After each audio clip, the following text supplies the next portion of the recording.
So siku imefika, nilikuwa nimesema muweke comments za bots zenye mnataka kutengenezewa and I'm going to pick some of them nitengeneze hizo bot. But kuna hii bot moja inaulizangwa sana. Ati nitengenezee bot ina trade over 2 in case of a loss ina recover na over 7. Nitengenezee bot ina trade over 0 but in case of a loss ina recover maybe na over something. You find from that algorithm you can derive so many bots. So nikasema kitu moja.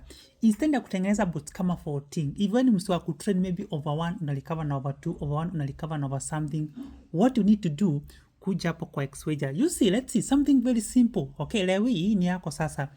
Kuja hii bot number that one, over recovery customizable bot. Over recovery. Na hiyo jina ni customizable bot. Click to load the bot. Sasa hapa, una hii bot hapa nimeita over number and recovery number. These areas are customizable. By default nimeweka 1 tu. Ukifungua bot by default inakuanga 2. So for example, you want trade market kama maybe ya 151S over under, hapa ikae both. Sawa sawa. Stake unaweza stake according to your capital. Let me stake with $5 because I'm demonstrating. Over number, maybe you want to trade maybe over 2, but in case of a loss you want to recover maybe with over 7.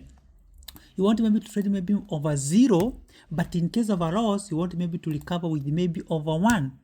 Okay, you want to trade maybe over 1, but in case of a loss, maybe you recover with maybe over 2. So these two areas here, you can customize them.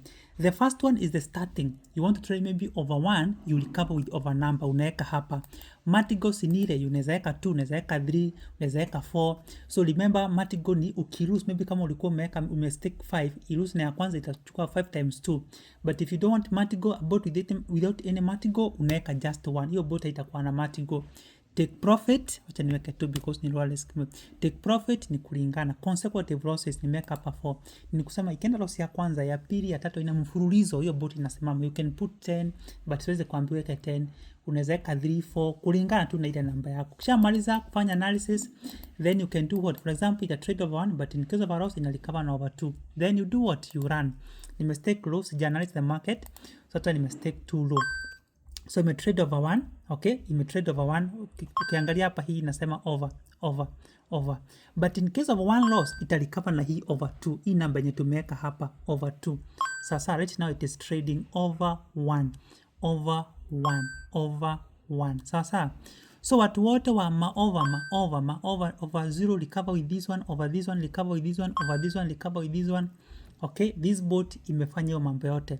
Next bot nitakuja kwa upload ni under something recover, haitai kulose. Sawa. But tumeenda 9 wins mfululizo, but kama ingeruse ingerecover na over 2. So that sorted hapo kwa xwager.com.